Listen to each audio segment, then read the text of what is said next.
Hello friends, আবার একটা নতুন ভিডিও নিয়ে চলে এলাম। আমরা আগের ভিডিওতে যে ডিসিশন কন্ট্রোল ইনস্ট্রাকশনের ইফ স্টেটমেন্ট নিয়ে আমরা জেনেছিলাম, তার এটা second part. Welcome to SP tutorial.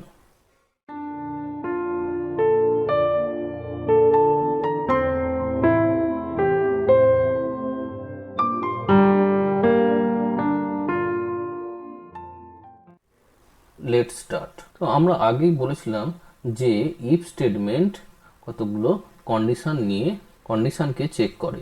If statement, if যে স্টেটমেন্ট আছে সেটা চেক করে কাকে না, চেক করে হচ্ছে কতগুলো সাম কন্ডিশন। এখন যে এই যে কন্ডিশনটা আমরা আছে, সেই কন্ডিশনটা কিন্তু সি ল্যাঙ্গুয়েজে এক্সপ্রেশনও হতে পারে। মানে এটা একটা এক্সপ্রেশনকেও ডিনোট করতে পারে। মানে এই এক্সপ্রেশনের যে ভ্যালু, সেই এক্সপ্রেশনের ভ্যালু দিয়ে কিন্তু যে ইফ স্টেটমেন্টের চেকটা কিন্তু হতে পারে। তাহলে এক্সপ্রেশন দিয়ে সেই ইফ স্টেটমেন্টের জেনারেল যে স্টেটমেন্ট সেটা কেমন হবে না, ইফ প্যারেন্থেসিসের মধ্যে এক্সপ্রেশন, তারপরে statement 1, statement 2 and so on. এখন আমরা জানবো যে এই যে এক্সপ্রেশন, এই এক্সপ্রেশন অ্যাকচুয়ালি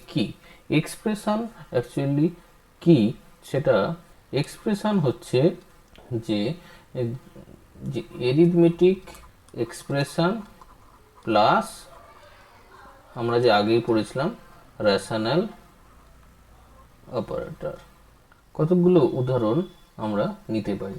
যদি আমরা লিখি যে if 3 plus 2 printf, this will execute the first if statement।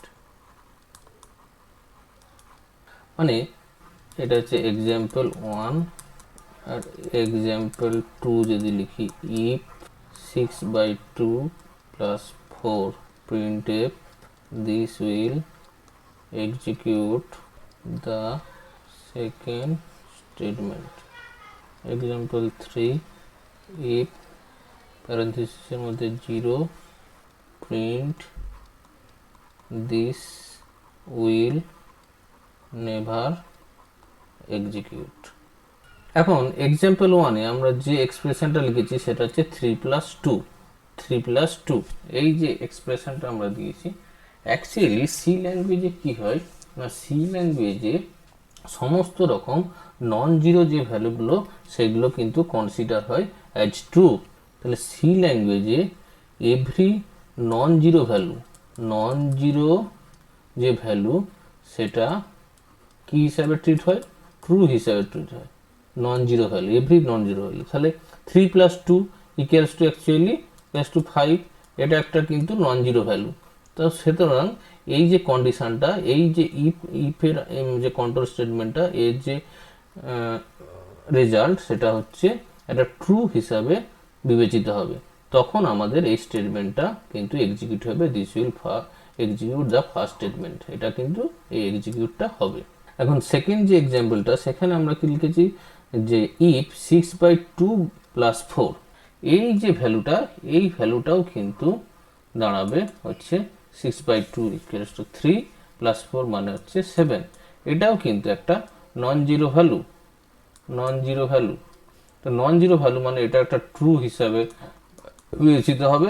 True হলে এই যে বডি, ইফের যে বডিটা সেটা কিন্তু এক্সিকিউট হবে, this will execute the second statement. এখন এক্সাম্পল 3, এটা খুব গুরুত্বপূর্ণ, এটা ইম্পর্টেন্ট, ভালো করে দেখো। যে লিখেছি ইফ প্যারেন্থেসিসের মধ্যে 0, এই যে ভ্যালুটা এটা কিন্তু জিরো কিন্তু সি ল্যাঙ্গুয়েজে সবসময় ফলস হিসাবে বিবেচিত হবে, এটা সবসময় মাথায় রাখবে। তো ফলস হলে কিন্তু এই যে স্টেটমেন্টটা এটা কিন্তু স্কিপ করবে, এটা এক্সিকিউট হবে না। অ্যাকচুয়ালি সি ল্যাঙ্গুয়েজে কি হয় যে কম্পাইলার সবসময় ইফ কন্ডিশনের মধ্যে কম্পাইলার সবসময় কি করে না, কম্পাইলার চেকস অলওয়েজ যে ইফ যে স্টেটমেন্টটা আছে তার যে কন্ডিশন, সেই যে কন্ডিশনটা আছে বা সেটা যে এক্সপ্রেশনটা যে আছে সেই এক্সপ্রেশনটা zero or not, zero or not এটাই চেক হয়। যদি জিরো হয় তাহলে কিন্তু সেই ইফ স্টেটমেন্টের বডিটা এক্সিকিউট হবে না, স্কিপ হবে, আর আদারওয়াইজ কিন্তু সেই বডিটা এক্সিকিউট হবে। আমরা এই যে তিনটে এক্সাম্পল নিলাম, সেই এক্সাম্পলগুলো কোড ব্লকস আইডিইতে এক্সিকিউট করে আমরা এখন দেখব। তো প্রথমেই আমরা যেটা এক্সাম্পলটা নিয়েছি সেটা if 3+2 printf this will execute the first statement। প্রথম এক্সাম্পলটা আমরা লিখেছি। এখন এই প্রোগ্রামটাকে আমরা কম্পাইল করব। বিল্ডে গিয়ে কম্পাইল কারেন্ট ফাইল, এখানে কোনো এরর আসেনি। এরপরে আমরা রান করব, বিল্ডে গিয়ে রান। দেখতে পাচ্ছি যে আমাদের কিন্তু মেসেজ এসেছে যে রেজাল্টে যে this will execute first statement, মানে আমাদের কিন্তু প্রথম যে এক্সপ্রেশনটা ছিল সেই এক্সপ্রেশনটা কিন্তু ট্রু হিসাবে এক্সিকিউট হয়েছে। এখন সেকেন্ড যে এক্সাম্পলটা সেটা নেওয়া যাক।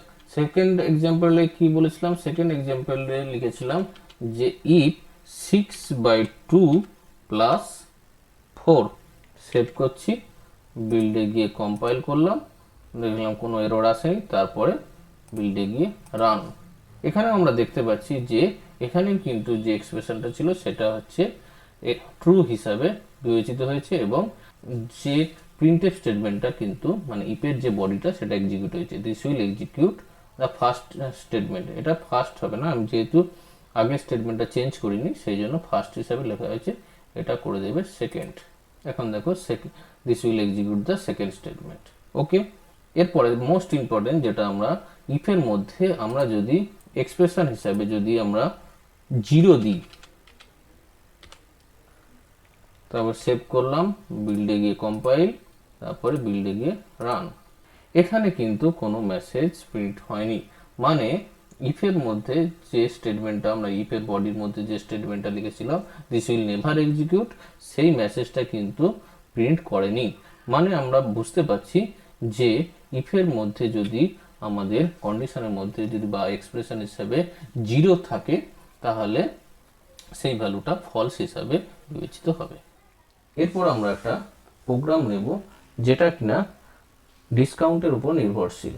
মানে ধরো একটা জিনিস আমি কিনতে গেছি, সেই ডিসকাউন্টের যে দাম বা অ্যামাউন্ট সেটা যদি 2000 টাকার উপরে হয় তাহলে আমি 10% ডিসকাউন্ট পাবো।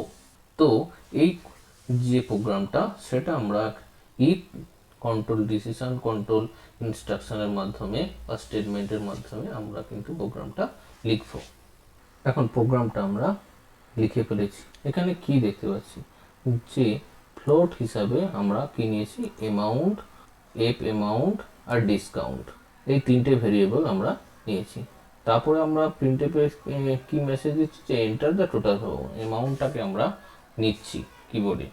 কোন ভেরিয়েবলের মধ্যে নিচ্ছি, যে স্ক্যানএফ করে আমরা যে পার্সেন্টেজ করে আমরা অ্যামাউন্ট ভেরিয়েবলের মধ্যে কিন্তু অ্যামাউন্টটা নিচ্ছি। তারপরে আমরা কি লিখছি যে ফাইনাল যে অ্যামাউন্টে ভেরিয়েবলটে আমার অ্যামাউন্ট যে ভ্যালুটা সেটা আমরা নিয়ে নিচ্ছি। এরপরে মোস্ট ইম্পর্টেন্ট এখানে কিন্তু ইফ স্টেটমেন্টটা আমরা দিয়েছি।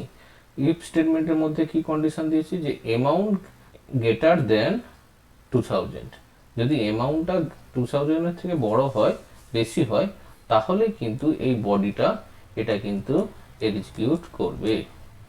এটা কিন্তু মাথায় রাখতে হবে। এটা যদি ট্রু হয়, এটা যদি ট্রু হয় তখনই কিন্তু এটা এই বডিটা এক্সিকিউট করবে। তো যদি আমাদের ট্রু হয় তখন আমাদের কি করবে না, তখন আমাদের মেসেজ দেবে যে you are eligible for discount, ডিসকাউন্টের জন্য তুমি এলিজিবল। তারপরে ডিসকাউন্ট ভেরিয়েবলে আমরা ডিসকাউন্ট অ্যামাউন্টটা অ্যারিথমেটিক এক্সপ্রেশনের মাধ্যমে লিখেছি যে 0.1 মানে 10% ইন্টু অ্যামাউন্ট। তারপরে আমরা ফাইনাল যে অ্যামাউন্টটা সেটাকে অ্যামাউন্ট থেকে ডিসকাউন্ট বাদ দিয়ে ফাইনাল অ্যামাউন্টে নিচ্ছি। তারপরে আমরা কি করছি যে ফাইনাল অ্যামাউন্ট হিসাবে এই ফাইনাল অ্যামাউন্টটাকে আমরা প্রিন্ট করছি।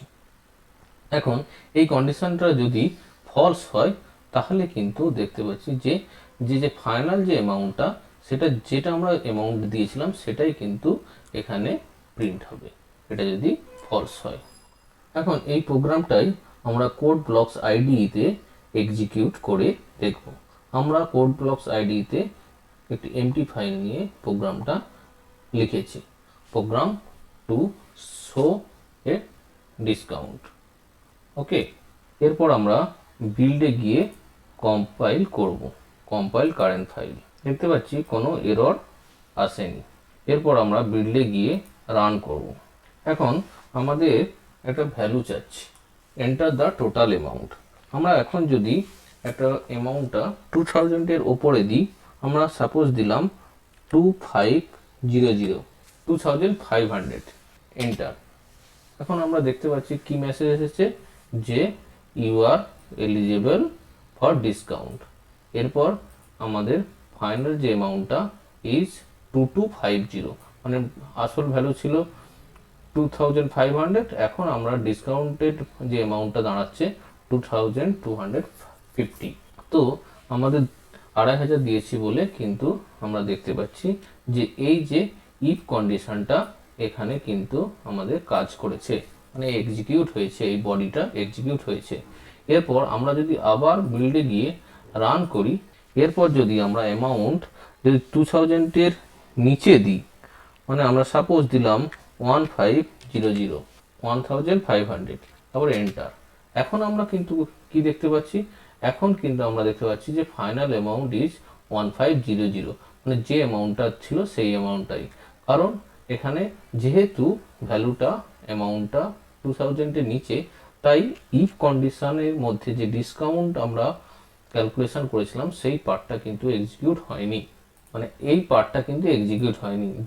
1500 দিয়েছি, তো সেখানে আমরা কিন্তু এই পার্টটা, বডিটা, ইফের যে বডিটা সেটা কিন্তু স্কিপ করে গেছে এবং ফাইনাল প্রিন্টএফটা কাজ করেছে। তো এভাবে আমরা বুঝতে পারলাম যে ইফ কন্ডিশনের মধ্যে কিভাবে এক্সপ্রেশন এবং কোনো কন্ডিশন কিভাবে এক্সিকিউট হয় এবং কম্পাইলার কিভাবে সেই কন্ডিশনগুলোকে ট্রু ফলস হিসাবে বিবেচিত করে। এখানেই ভিডিওটি শেষ করছি। ভালো লাগলে লাইক এবং চ্যানেলটি সাবস্ক্রাইব করতে ভুলবে না। Thank you.